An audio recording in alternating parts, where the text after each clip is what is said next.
Welcome. My name is Mike Cohen. I'm the Communications and Marketing Specialist for the English Montreal School Board, and it's a pleasure to be with you today to talk about a very interesting subject. It's the Riva and Thomas O Hecht Scholarships, Teaching of the Holocaust for Educators.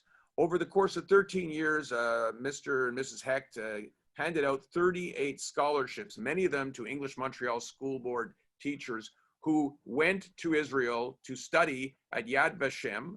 And in case of one of our guests here, even had an extra trip to go to the Holocaust Memorial Museum in Washington.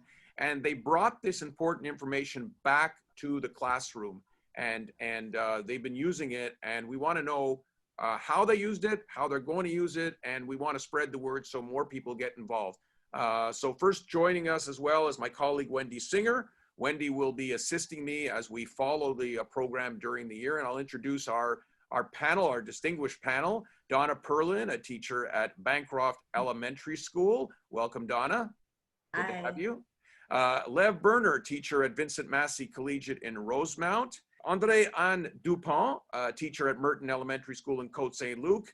And Ramin, who is an international students coordinator, a teacher at Marymount Academy International in NDG. So I want to welcome you all. And I'm going to start off with Donna and move our way around. So Donna, it was a few years since you've been on that trip, but tell me, what happened on that trip? What was so special about it? And how did you bring what you learned back into the classroom? What I found really special about the trip was that there were so many teachers that were interested to study the Holocaust and bring it back to their students. Being a Jewish teacher in the public system, I didn't realize that there were so many also non-Jewish teachers who thought that it's important that their students understand what has happened to a group of people, and that they saw that it's important to still continue teaching the history, that it should not be forgotten. And especially today, we see a lot of people, whether it's for Black Lives Matters, Indigenous people, that we need to learn history and how to properly treat people. So something like this should not happen again. Yeah, I actually really like what Donna said. It's a great precursor. Also, being a Jewish teacher, having taught in the East End my whole career, I've actually never had a Jewish student. And I was overwhelmed at the number of non-Jewish teachers who were with me on my trip. And what struck me the most is that the good first week of the course was a lot about Jewish history. And we almost didn't even start talking about the Holocaust till the second week. And I mean, obviously everybody understands the atrocities that happened, but I think that by teaching the non-Jewish teachers the history of the Jewish people and the history of Israel, it created this context that really framed the Holocaust to be so much worse, I think, than it actually was. So that was the one thing that stuck with me first. And that's actually one thing I try to do that I'll eventually, I bring to with my students, is that you don't just go in and start talking about the Holocaust itself, but you have to talk about the Jewish history as a whole. And you also went, by the way, to the Belfer scholarship. You got to go to the Holocaust Museum in Washington, which was a different experience. Yeah. Well, whereas Israel, which was a lot longer, which was 3 weeks, Israel was a lot more about Holocaust education in general, whereas the Belfer conference was specifically for more lesson planning and specifically how to teach lessons and units in the classroom. So one was more kind of broad historical, and one was more pinpointing on how to actually teach the Holocaust in the classroom. Interesting.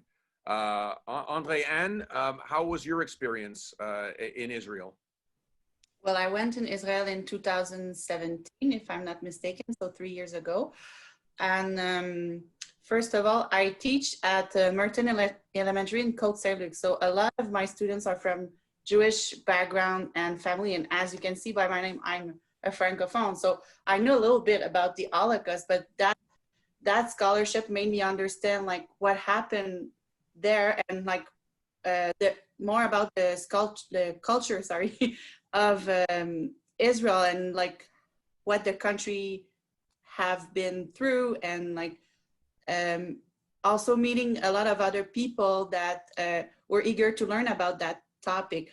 For sure, like I'm a grade 6 teacher, so a lot of that was a lot of great background information that I need to adapt for my my younger student. But what is great is that I can connect with them, and I've been through Israel, and some says, oh yeah, you've been, have you seen this and that? So it's also a way to connect with my student like background, history, and when I teach about that and when we talk about that, we do it also, like I do it with my colleague, my English partner at the same moment. So like we do it differently, but we do it at the same time so students can connect and understand more the topic. And we do it when we know them really well, because it's a kind of a harsh topic for a young student. But I strongly believe that it's important to teach about what happened, why it happened, in order that atrocity or things like that happen again. So Yeah, I agree with you. Ramin, your experience, what was it like for you?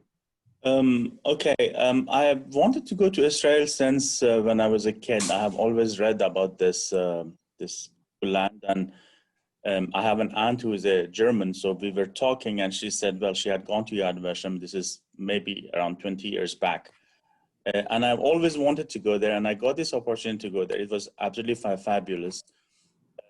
I got to see firsthand many things which have really impacted me. I met Holocaust survivors, which was extremely moving. When I came back, I was really traumatized, I should say, because of the pain that the people had to go through that time, and you could actually relive it. And I met the Holocaust survivors. We actually went to the Schindler's grave also, which I thought was fabulous. I think I've watched the movie again and again. I had watched the movie before going there, and the significance of some of the things had completely bypassed me. But when I watched it, I think I've watched it 3 or 4 times after coming back. It is really, I understand the nuances of that movie and the way, the people had to go through this pain. I'm the IB coordinator at the school, so I don't teach students directly. But the thing is that when I came back and I talked to many family friends, others, I understood the misconceptions of or the mistakes that people have about the Holocaust. And in my own way, I've been trying to educate people. But yes, I was. It really impacted me very greatly. And one of the greatest things about Israel is that, well, you're in a land where Prophet Moses was there, and the Prophet Jesus, and then Muhammad, and all those people who actually walked those streets. It was actually like walking through the channels of history, I should say. I felt the same way. I mean, I haven't been there in many years, but I've been there 7 times, and it was magic each time in that respect. I felt like I was walking through the Bible. That's the way I felt. Exactly. It was great. Go back to Donna. How are you implementing this in the classroom? And I'll ask the same question to each of you. Given the year that we're going to go through with the pandemic, there may be some online learning. How have you used it, and how do you intend to use it even this year, the subject matter? When I came back from the scholarship, I was actually placed in kindergarten. So that was very interesting. But what I did when I first got back and was kindergarten, I decided to do holidays and show similarities and respect for different religions, different holidays. And, at the end, we're very similar. And eventually over the years, I did get transferred over to a new school and to 4th grade. And when I arrived at the new school, I don't know, being Jewish, it's not the first thing that I want to present. I don't know why, that I don't want to come out saying I'm Jewish, but always the holidays come out. And I tell my students I'm taking off because it's Rosh Hashanah. So the area I'm in, there are a lot of religious Hasidic Jews. So I was telling my students that it's a Jewish holiday, it's the new year, and I'm going to be taking off. And right away it was a grade 2 student, and she said, but miss, you can't be Jewish. And I said, but why? I don't understand. She says, because the Jewish people, they wear the black hats, the long skirts, and you're not wearing any long skirts, long sleeves. So I realized then, I was teaching grade 2 and 4, that first they just have to realize that Jewish people, we don't all look the same, and we don't dress the same, and our beliefs are very different. So through that, I came back and we did like an activity with apples and honey, just wishing you a sweet new year. And I still yet, because I was new to the school, wasn't comfortable yet starting the Holocaust. But then the following year, I had a grade 4 class. And by then all the kids knew, oh, this is the Jewish teacher of the school. They themselves started asking me questions about the Holocaust.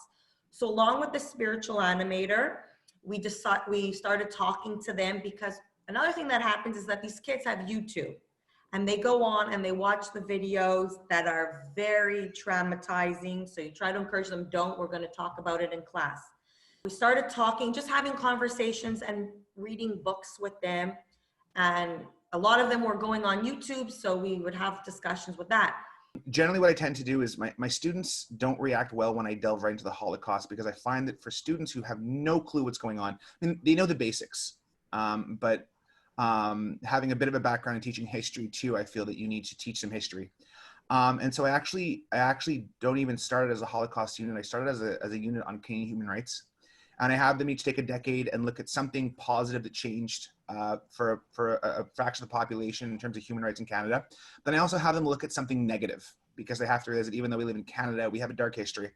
And the example I always give is that of, ironically, Vincent Massey, who is the Canadian Governor General, who was basically spearheaded the refusal of the St. Louis to dock in Canada. And of course, that has a direct relation to the Holocaust. Because one of the things that the students, especially the high school level, have so much of a hard time understanding is why the hatred for the Jews started in Germany, but why that hatred spread and why the rest of Europe was complicit. So I actually started as a lesson on human rights, and then I can start talking about the issue of Jews in Europe, and I start my unit from there. Very interesting. Now, Audrée Ann, how have you taught it to your students, and what is your plan for this year? Well, unfortunately, last year I didn't have the time to get there. We were about to get there, because usually in grade 6, my colleague and I, we talk about Holocaust around April. Because for me, I strongly believe that it's important to have a special bond with the student, because it's a really dark topic, and especially because I work in Côte Saint-Luc, like some of them, they have literally family member that dealt or that lived like during the Holocaust, or that came to escape from that atrocity. So I don't dive into it like this, because I'm a French teacher, I also teach like ethics and Quebec history. So I talk about a little bit about First, Second World War in the beginning of the school year, but like how it had an impact here, but like just like a general baseline. And then as I get to know the students, usually around February, we talk about Black History Month, and I talk about Mouvement des Droits Civils, like Martin Luther King, Rosa Parks, and like how it's important to stand up and be yourself, and what happened, what is segregation. So we have a baseline, and then I usually dive into like intimidation. So it's a kind of like segregation, bullying, and then Holocaust, so they can make connection with the event, and like we can have a lot of nice discussion. And what I do in class is I usually use picture books. So I read to them a book. It could be a real story, but it could also be like fictional. It's just to make them talk about it and express themselves and reflect. And my colleague in ELA, she's reading usually with them a novel, and she's putting a lot of information about what happened in the world at that time. So we can make connection, because we believe in transfer of learning. But we're not like repeating ourselves, like from French to English. Like they can literally, oh yeah, I saw that in English class. So, oh yeah, we talked about that in French class. So this is really a great way to approach that topic as well. Absolutely. Ramin, you have an international program at your school. You oversee it. So obviously the Holocaust, the history of the Holocaust, and human rights in general, it's relevant, very relevant to what you're teaching students, because you're at a different level than other schools. I'm associated with teachers who do teach the subject, though we have another colleague of mine who has also been a recipient of this award and scholarship. And with him, actually, when I came back, we were talking, and he has already been teaching the Holocaust in his class with his students. And I try to bring my own experience over there back into the classroom to help him, to support him. Wendy, are you inspired by what you heard about this program? Very, very inspired. I think it's great what you're all doing. It's so important, especially now, and working in the field of special needs. I like to, you add on the discrimination and the need for human rights in that field as well. So I think you guys are amazing and doing great work. And I think the exhibition is an incredible idea. I'm not a religious Jew, but I'm someone who's proud of our heritage and very strong about stamping out racism wherever we can. And I did start doing a variety of programs through the board with many with our spiritual animators to just share the history. Many schools have had visits to the Holocaust Museum from the East End. I organized an exchange between Bialik High School in Côte Saint-Luc and Laurier MacDonald High School in St. Leonard. The Bialik students went to Laurier MacDonald and vice versa. So we've done that over the years. We've raised some funds. The Hecht stepped up. Their program was beyond just the scholarships, but Thomas and Riva came to schools. Thomas Hecht has an amazing story. He came to Face School with me just under 2 years ago, and he had a tremendous story to tell. So very happy what they did, and we want to carry on their legacies.